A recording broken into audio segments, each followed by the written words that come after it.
I am Krypton. But we are Maniac for Brainiac. Oh, yeah, you snuck that one in there. What's happening, everybody?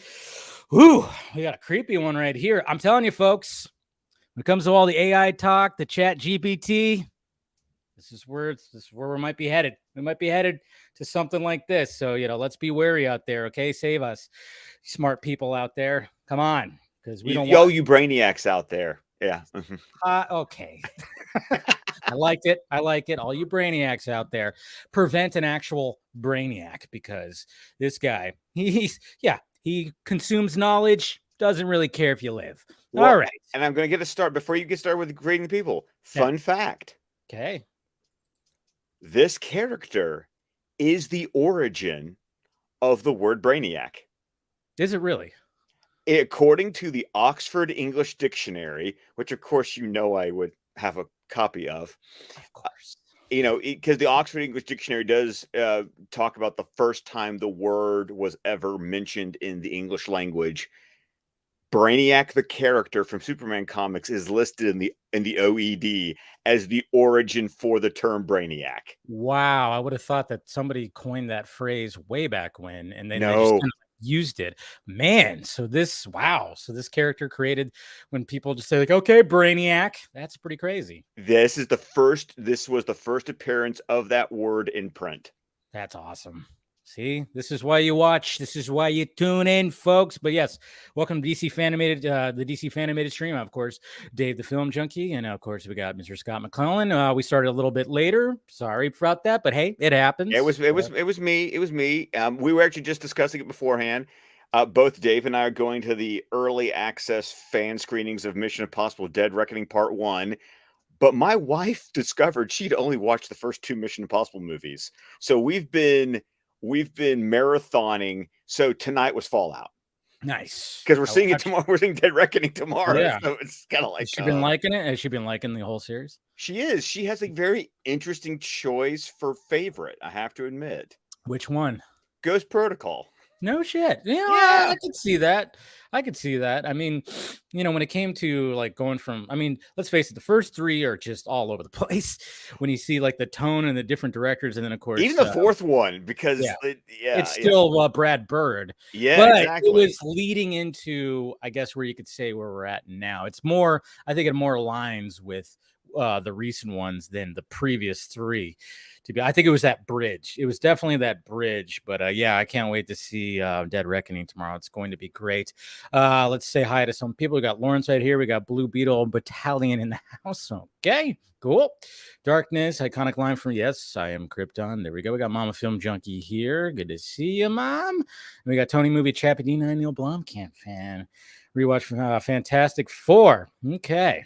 Cool. Brainiac's the best. Yeah, I think a lot of people would agree with that. Marathon, but Scott should have had a Tom Cruise Paramount marathon.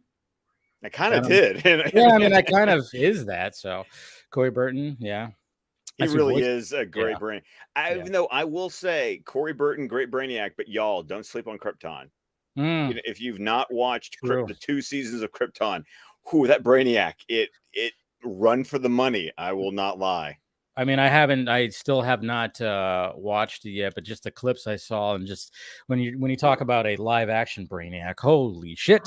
Yes. Whoa. But before we get fully started, since we did talk about it on the Vox stream, and since you didn't make it, your thoughts on, since we're talking about animated Superman, on My Adventures of Superman?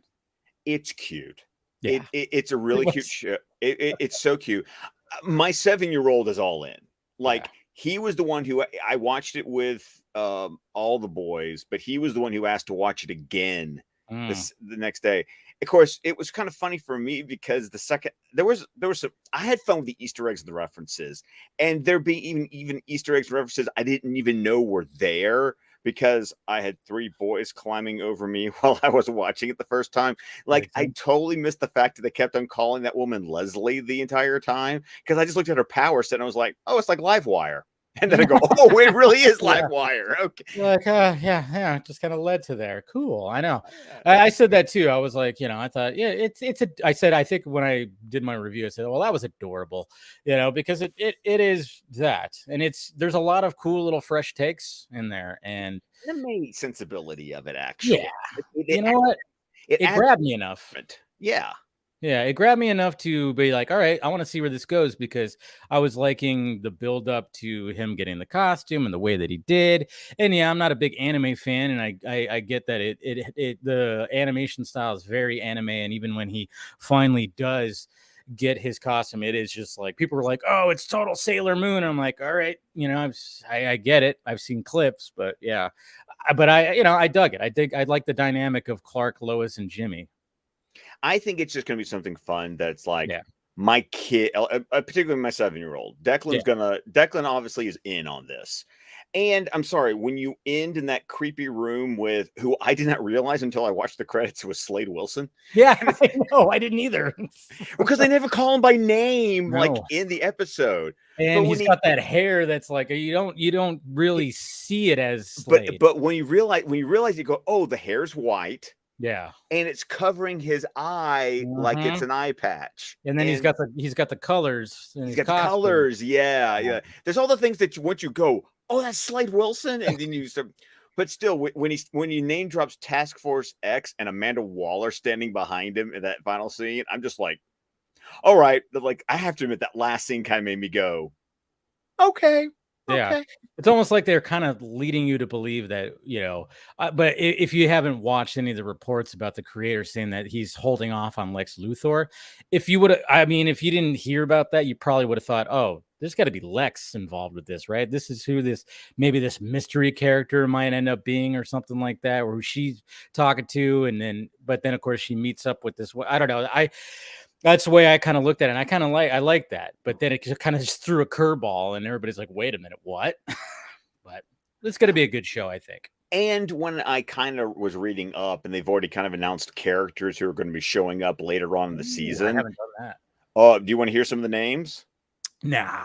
Okay. We'll keep it like that. But I think it's kind of cool though that we're talking about Superman the animated series from the 90s, and then we have this new animated series.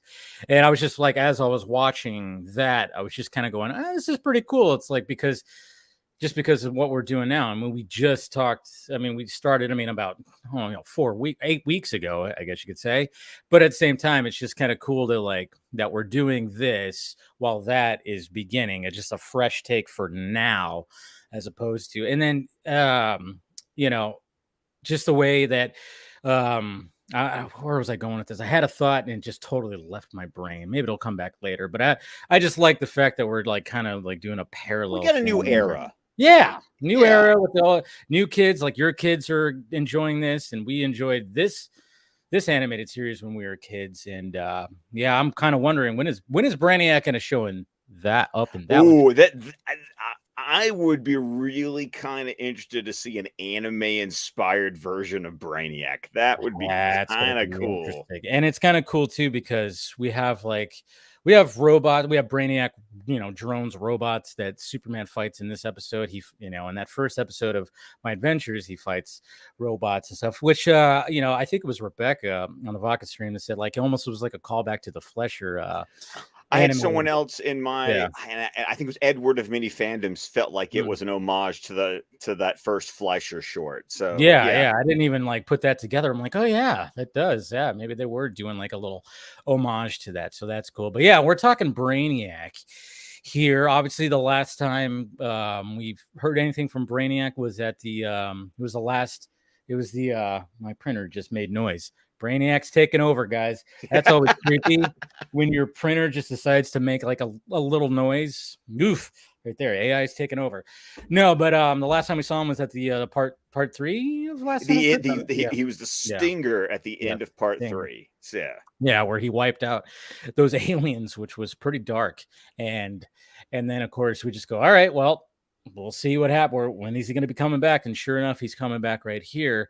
And it's the way that this starts off with all these trucks like going up Did you get like going up the Close hill. Encounter of the Third Yes. Kind? Yeah. Okay. Good. Good. Yeah. Yeah. I was the only one there. All No, right. no, yeah, totally that, because it's like, all right, and especially knowing what this episode is going to be all about, and you see like, you're on top of, you're going uphill and you're on top of like this cliff, and obviously there's like just military presence. There's all kinds of things that are happening. You got Lex Luthor choppering in. You got Jimmy and of course Lois there when I don't know how they got there, but they're there. Well, because they're just being, obviously Lois had a lead, and so they totally snuck in. They're wearing Lex Corp, jumpsuits, and they're ready to go. So yeah, you just gotta, figure out how. Yeah, but it's Lois Lane, so. So definitely something is coming, because we got Luthor choppers in, and then of course this like the clouds kind of just form like this opening, and then like the vacuum starts happening, pretty creepy stuff, and then all of a sudden like his ship just appears, and we get the Brainiac, ship of the animated series. I always think about like the Superman Lives like skull ship. Well, the skull ship is actually is a thing that I've seen multiple times, like even in the comics. So it's but I just like since I watched that recently, and I know that there's actual like remember like in the documentary it actually exists like an actual model of it that John Peters has, of course.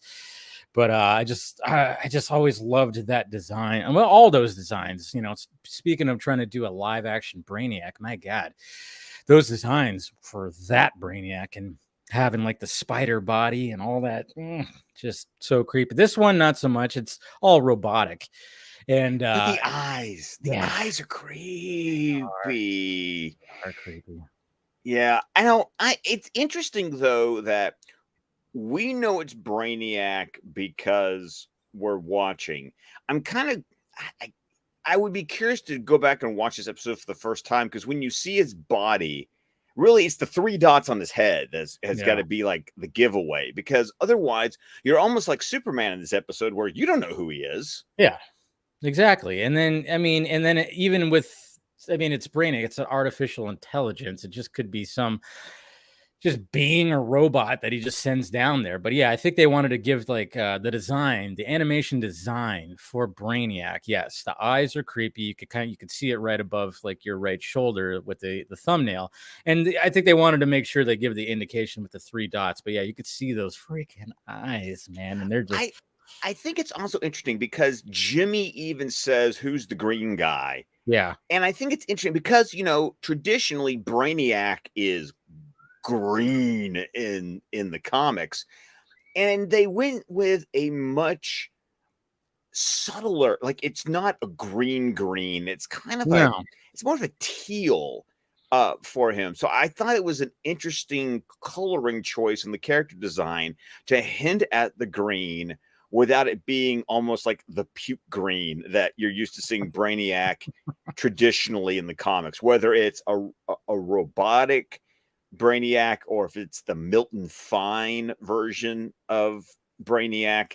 Because once again, Brainiac is one of those characters who has gone through many various iterations where he's a human that's been possessed by an intelligence, or it's more of a cyborg kind of situation, to just a straight up, AI robot kind of character. Straight up death machine, which is what this one pretty much that's is. what this one is. Absolutely. Yeah, totally a Terminator. So then so we got the ship that shows up, and Luthor just kind of offers him like and I like this too, because when we were talking like Batman the animated series is all about tapes. Tapes. This time we actually have a disc. We actually have a laser a CD-ROM. That he actually hands Brainiac. That's just like, hey, here you go. This is what you have to know about humanity. And then, of course, Luthor kind of just being like, because Brainiac is like, do you answer for the human race? And he's just like, I forgot exactly what he says. I forgot the line, but he gives that a snarky Lex Luthor line. I'm trying to remember. Like, do you speak? And I think it was more like, well, in this situation, I do. Yeah, there was something to that effect. Yeah, and then so then of course he just zaps back up to his ship, and then he sends down a chair for Luther to sit in.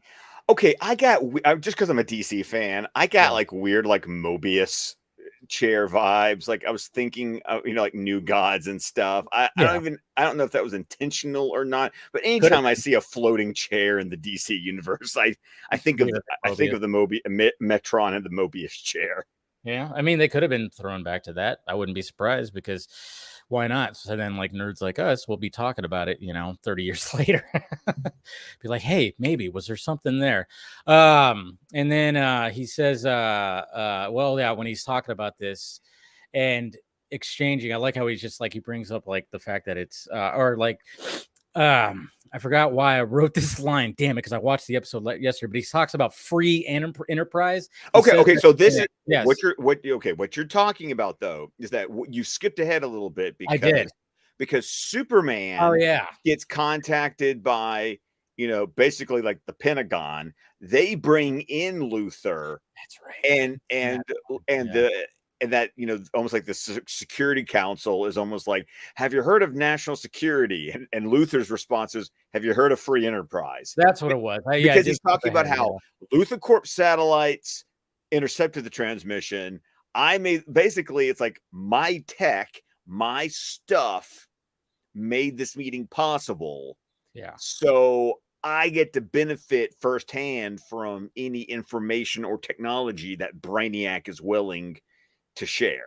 Yeah, for some reason I was thinking he was saying it with the first exchange, but no, we actually didn't. We cut to Superman in the spacesuit, which we saw in little piece from home, right? Or No, Parasite, feeding Parasite, time.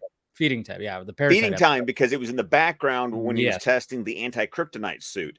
But Yeah. yeah, because we get to see the fact that this was this was an intentional design choice by the creators that Superman's rocket was going to be an actual, you know, spaceship. It wasn't going to be like a little pod for a baby because they wanted the ship to be able for him to use like as an adult, because once again we have this depowered Superman. He can't just go flying out into the vacuum of space. Like he actually needs a spacesuit. Yeah. He Because could only be up there for so I mean he could obviously go to space, but he can't like be out there for he can't go to deep space and be out there forever. Yeah. yeah, because even in the post-crisis Superman comics, he could fly in the vacuum of space without a pressurized suit, but he did have to wear an oxygen mask so that he could breathe. So they just decided, no, we'll give him a full blown astronaut suit. He's testing his ship because once again, didn't crash, it landed. Exactly. So they can use it now. So yeah, it's like these little pieces that are being placed in the series. It's like, hey, here's his spacesuit. Hey, he can fly his rocket ship and the hyperdrive works and all of Yeah. these little details that are going to play later on in the series. And it's cool that he's, testing out and seeing how far he can go. But then of course he has to head back because shit's going down. Shit's going down. And then yeah, this is where we get to that spot where yeah, you're basically and I like how Superman's like standing there. You got like the circular room where everybody's talking, and of course talking to Luthor, and this is where he says that exchange right there, talking about free enterprise. And then Luthor is just all about, hey, Brainiac has crazy technology and knowledge. Of course we want to freaking contact and get as much as we can from him, and then even tests out technology on one of the main dudes where he just kind of zaps him up into the air. Of course Superman helps out with that, but I mean it's just again it's showing that Lex does not give a shit. He's like, you know what, guys, I'm doing my thing, and look what I can already do right now. Boop, and just you're levitating now. Look at that. And it's interesting that he makes the point that Brainiac's like one request was he wanted to meet Superman, because once again, it sets up this cool dynamic that Brainiac knows that Superman is Kal-El.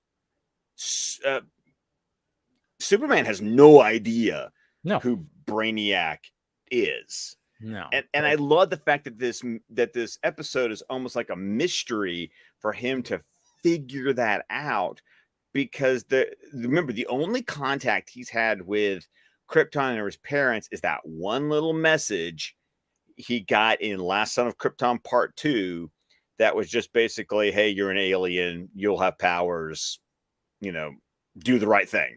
But he doesn't know. And yeah, that's what's cool about this too, is that yeah, like you said, that Clark or Superman he wants, of course, he's starved for knowledge about who he is, and he's going to get more knowledge here, and knowledge that he's like, oh boy, when he finally figures all that out. But no, that's it is cool that Brainiac 100% is like, no, I got to meet him, and Superman doesn't know what to expect when it comes to this. And even when he goes into the ship, when he enters the ship and flies to the ship, which is really cool.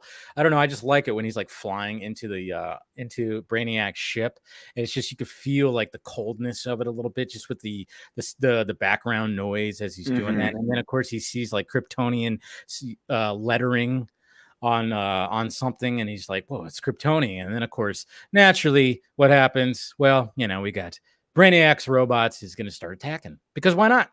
We got to have some action that happens here. You got to test them.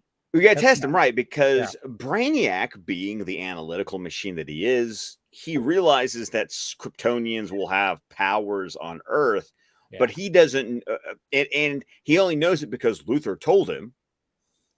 I wondered, here was a question I had. I want to ask you this one, Dave. Would Brainiac already know about the effects of yellow radiation on Kryptonians on Earth? Or is he basing this entirely on Luthor tells him the stories about what Superman can do? Brainiac then goes, well, that's interesting. I need to know to what degree these powers are. Huh. That is a very good question, because it could go both ways. And I mean, obviously Jor-El knew, but if he kept it off where Brainiac had no access to what he was doing, which I don't think he did, maybe he wouldn't know. I don't know. That is a very good question. He might just be going by, asking Luthor about Superman, but there's a chance that he might. I don't know. That's a very good question. I mean, it's not like it's important. It's more just kind of like one of those nerd discussion points of good question to ask. Yeah, because you look at what Brainiac says in this episode, and you try to pick up, at any point, does he necessarily lie, or does he just omit? Yeah, because he deceives people by not telling them everything. But at what point, at any point in the episode, does he ever actually tell a lie straight to somebody's face? True. I mean, being an AI, he's probably just omitting and just deceiving, of course, but not doing what Luthor does. Exactly. Absolutely. Not doing the Luthor, but yeah, of course, we have Superman fighting these Brainiac drones or robots, and of course, Superman's taking them out, and I love how he says who else wants a piece, and then of course Brainiac comes in and then talking about and basically let him know about Krypton, and then that's where we get the line, you know about Krypton, and he goes, I am Krypton. And it was like, ooh, that sends chills down your back. And it's so interesting that the dynamic they've set up since Last Son of Krypton with the relationship, when they changed Brainiac's origin to make him a Kryptonian AI, and then the fact that Jor-El and Brainiac were these nemesis, from Krypton. I like how the animated series supplants I would almost say the cinematic relationship we're so used to seeing between Jor-El and Zod. And then the relationship that Zod and Superman end up having when they finally meet. I like how the animated series gives that connection and that relationship to Brainiac. Yeah. Because, the way that Brainiac represents this last remnant, because he has all this information and all this data. He in that I am Krypton, I am the bearer of, I'm the torch bearer basically of everything that Krypton was. Yeah. And I feel like that's a relationship that generally you see given to Zod in movies. And I think it's cool the animated series gave it to Brainiac. No, that is cool. And then of course we get to that room with all the orbs, the No, orbs of knowledge. though that's interesting to me because when you know about Brainiac, uh, in the animated series, you've got these orbs that are basically like these, like, memory sticks, and Yeah. these USB USB sticks. drives. Yeah. I feel like because they went this different interpretation with Brainiac, in the comics, you normally see The you small just cities. Yeah. yeah, the bottle Yeah. The cities bottle cities, Candor and all that. Yeah. and all that, Yeah. Argo and Yeah. Argo City and Candor and all of that. Yeah. So I think it's interesting that will be they've changed him that because he's just about the information. It's not about collecting actual samples of the civilizations that he destroys. So these orbs are the animated universe's like interpretation of the bottle cities. That's what I was feeling like too during the like we're rewatching the scene. I'm like, yeah, they decided to go this route because this Brainiac, yeah, because he's full on AI, and like you said, the different interpretations that they've had, and I think it works. It works when it comes to this too, and I love that, and I love the fact that when Superman touches, the Krypton orb, he gets to see what happens. Like it's kind of like when he had that little box that beams to his head, he starts to see things.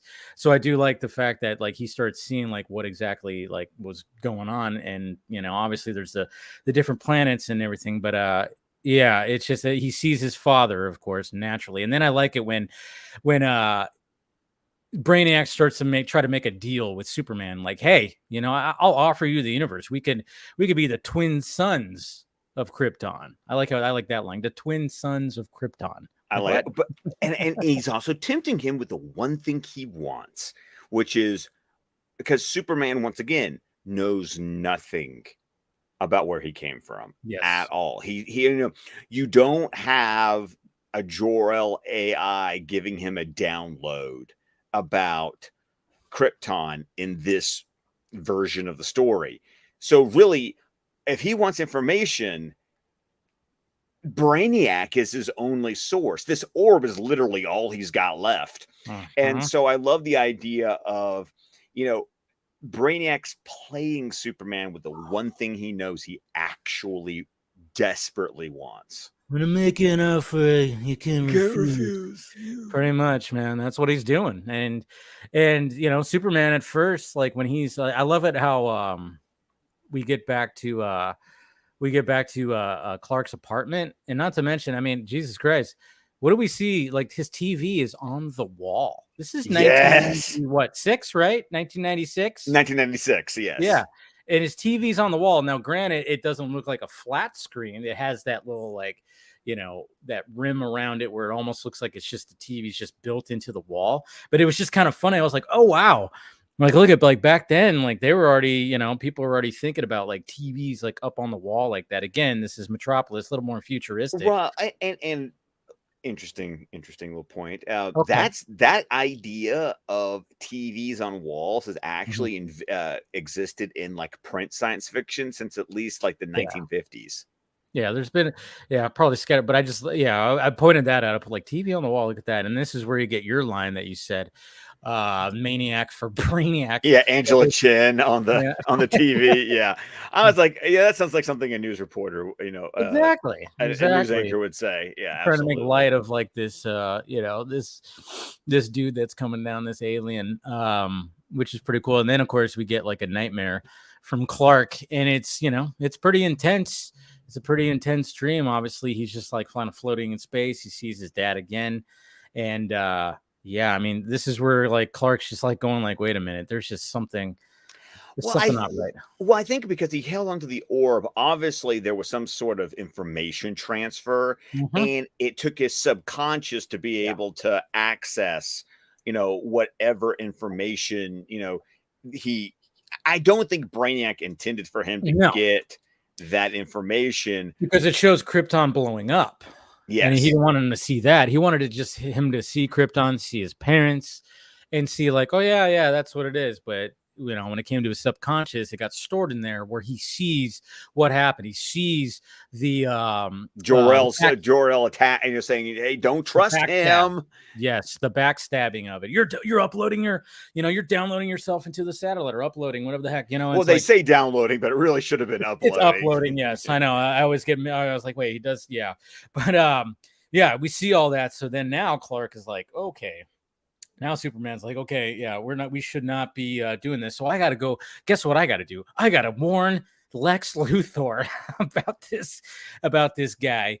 And Lex, being Lex, he does, he even says he doesn't fully like trust anyone, so he always has like his what do you call it?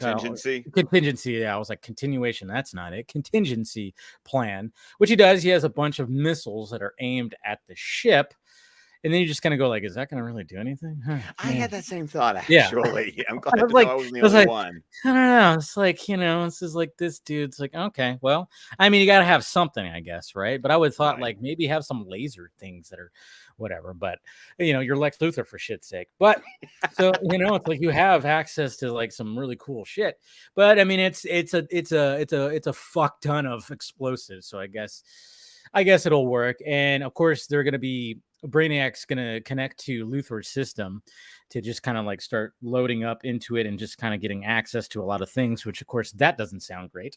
Well, and I also love this little plot point in this episode pays off so many times, not only in Superman the animated series, but in the DC animated universe. Like, there are so many episodes and plot points that happen throughout the entire animated universe that all goes back to this episode. Fucking Luthor.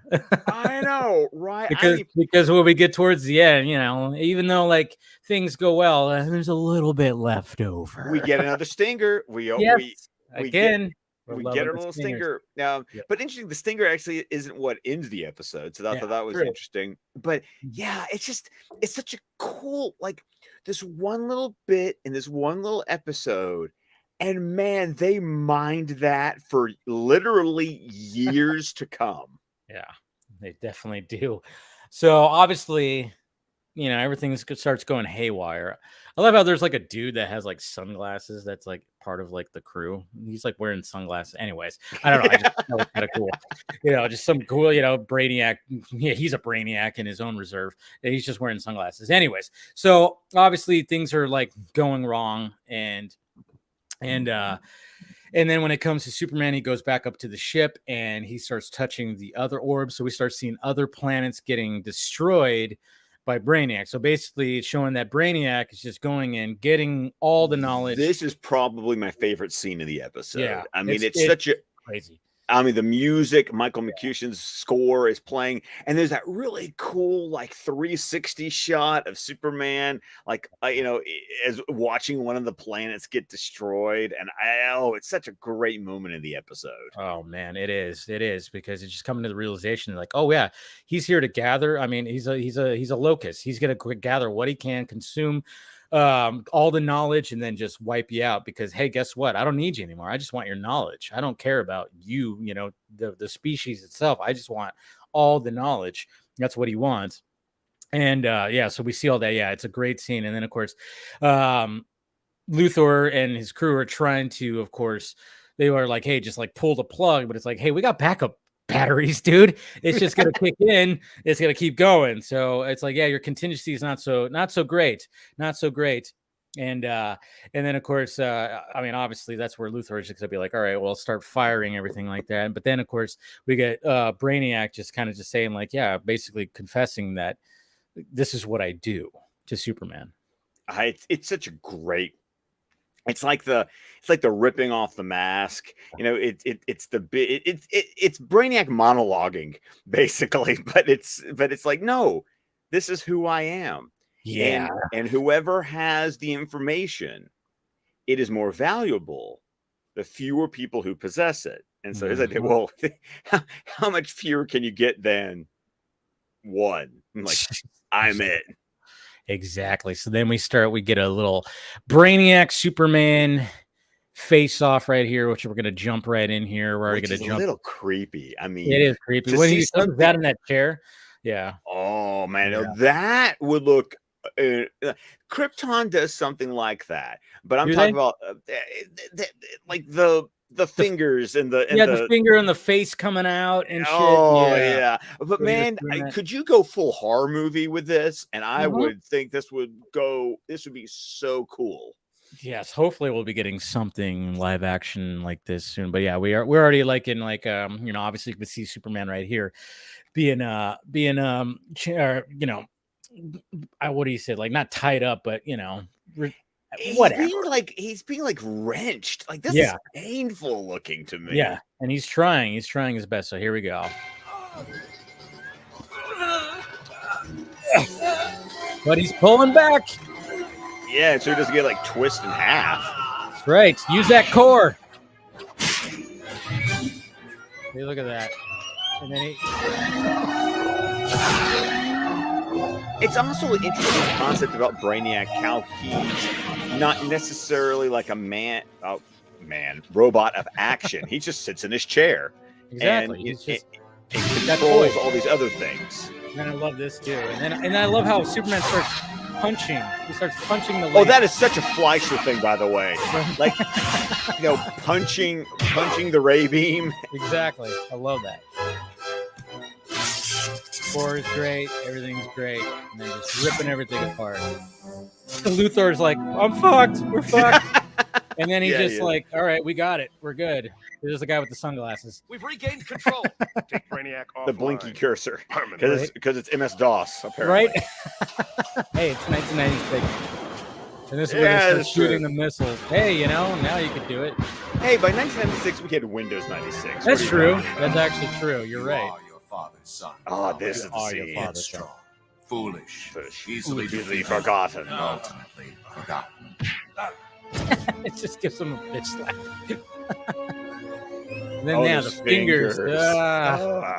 So creepy.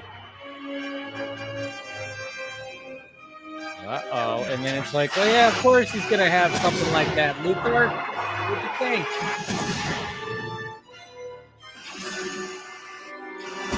Wiping out all I mean, that. this is what gets me. It's like, did you really think missiles were going to work against it? No, exactly. This is where we're going back to that. It's like, yeah, but he had to have something. There you go. And then I love this. He gives him the Kano right in the heart. So cool. And once again, because it's a robot, we can do anything You we could want. do that. Yeah, exactly. Cheering, kind of Star Wars-esque. I just wish this episode had like the better animation we'd had. Like this is like feeding time level animation. I'm just really disappointed. Yeah. The orbs. The orbs. I love that. I love that. Like obviously that's precious, And Superman just like goes in there to grab Krypton one real quick, gets right out of there. It's awesome. I am kind of sad to think about all the information that is now lost because all those other orbs got destroyed. Mm-hmm. Boom. Mushroom cloud. Yeah, There there's not going to be any parts to recycle from that ship. No, not at all. Not at all. But but an awesome sequence. The showdown, like you said, the creepiness of Brainiac with like the fingers and all that stuff. And we didn't show that part, but like the face coming off. Yeah. Mm-hmm. Yeah. It's just face off. But so obviously with the ship is destroyed and Superman gets the orb, and guess where he puts it? Okay. This is well, so this is the actual okay. So before we get the stinger, which is what we were talking about, like the fact that it's like, all right, everything's good, but then we have like this weird code that's still in the system, and like you said, they show the screen. You see like the weird like Brainiac symbol. So obviously, Brainiac's downloaded himself into Luthor's computer network, and Exactly. That will come back later. Trust me. But then we get the orb into like it's not exact. Yeah, it's interesting because it's not quite the Fortress of Solitude. It will become the Fortress of Solitude. So we're getting like a lead in because it is a cave. There is a polar bear. He puts it, It's in it. I don't know if in the animated series, I can't remember if they do it as the Arctic or the Antarctic, because that was another thing. Because in the Silver Age and in Superman 78, the Fortress of Solitude's at the North Pole. Yeah. Interesting that with the post-crisis revival, they moved it to the Antarctic instead of the North Pole. And I was never really sure why the change. It was actually funny because I felt like, because I grew up reading the John Byrne era. And so to me, the Fortress of Solitude was always in Antarctica. And so when people would say it's at the North Pole, I'm like, in my brain, I was like, wrong end of the planet. It's on the end. He's not on Santa Claus. Come on. So this is one of those things that happens in the animated series because of the time jump between part 2 and part 3 of Last Son of Krypton. Things are just made available that were like, oh, he must have discovered that at some point during the time jump. It won't be the first time it's the first time, but it won't be the last time this happens. But yeah, there's like this cave in the Arctic that you're just like, I kind of was like, at some point.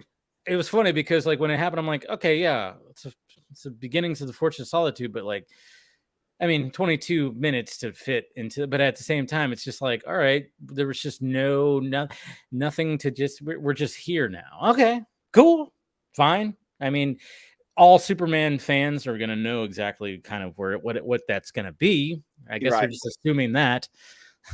I do. The cool thing I do like about the animated series interpretation of the Fortress of Solitude is that instead of there being like this giant door, or it being like an actual fortress, or it just being a big crystal place that apparently anyone can walk into. I'm looking at you. I'm looking at you, Superman, too. Is the fact that you actually have to dive into like the free, like the below zero water to like access. No humans getting in there. No human. Not in like in a wetsuit that's like built in with heaters or something. Are you getting into the fortress through that entrance? No. And it's better than just the big ass key. That is. Have you seen that in the comics? Like, I haven't seen that, but that sounds funny. Oh no. Okay. In the Silver Age. Okay. In the Silver Age, the entrance to the Fortress of Solitude was this giant ass door on the side of a mountain in the North Pole with a gigantic keyhole. I'm gonna have to look this up. Oh no, you do. And he has to lift up this big ass key that's like the size of a skyscraper to unlock the door to the Fortress of Solitude. Oh, that's hilarious. I think something is ringing like where I might have seen that a long time ago. Yeah, but I'm gonna look that up. I'm gonna look that up after this. That's hilarious. Big giant key. But yeah, I do like what they're doing with this one. But yeah, so we get the stinger first, and then we get this where it's kind of like, hey, you know what this is. You know what this is. Yeah. So it was kind of cool. But yeah, you're right. It's like, okay, I knew this. I love it. I knew this place would come in handy. Yeah, so it's just kind of like it was a good way to introduce that. But yeah, just a great episode. Another great episode. Brainiac, creepy as all hell, and then of course leaving his code in Luthor's system, so we know. Yeah. Again, he shall return many times. Many times. A lot. Yes. I mean, Brainiac and Darkseid really kind of become like the greatest big bads of like the entire DC animated universe. Yeah, pretty much. But what do we got? Well, we were going to say next weekend, guys, we actually will not be doing an episode next Sunday because I will be going out of town, going to Lake Havasu. Family thing that's happening there. And I mean, I will be coming back Sunday, but God knows, you just never know. And we don't want to cut it that close. We don't want to cut it that close. So we're going to go ahead and skip next Sunday, but then we'll be back the following Sunday to talk about The Main Man, Part 1. Oh boy, we got somebody coming in on a bike, don't we? He's a bad pastiche. Yeah. Oh, I remember the Lobo episode. Two. There's two of them, part one and part It's two. a two-parter. Yes. Yeah. Oh boy, we're getting some Lobo action. So, can't wait for that. That's going to be great. So yes, not next week, guys, but 2 Sundays from now, we'll be talking about that episode and talking about part 1. Gonna be interesting. Gonna be interesting to revisit all that again. But I remember being fond of the Lobo. I'm just so fond of Brad. I'm just so fond of Brad Garrett's. Brad Garrett's performance as Lobo. He is still like my favorite Lobo. Yeah, I can see that. All right, well, go ahead and let's go ahead and send us off then. Well, of course, you can find me on Twitter at ScottDC27. You can find my podcast, the DC Squadcast, wherever podcasts can be found. We're on Vero, Facebook, YouTube, with the entire network of shows at squadcastmedia.com. There we go. All right, guys. We love you. When it comes to Film Junkie Live tomorrow, I'm seeing Mission Impossible, so I'm either going to push it to Tuesday or I'm going to push it earlier, depending on what the news flow is like, because it's been a slightly slow lately, but there, of course, is stuff to talk about. So I'll let you guys know about that. But yeah, smash that like, thumbs up, subscribe to the channel. Thank you for spending some time with us talking some Superman and Brainiac, you bunch of Brainiacs out there. All right, guys, we love you. Talk to you later.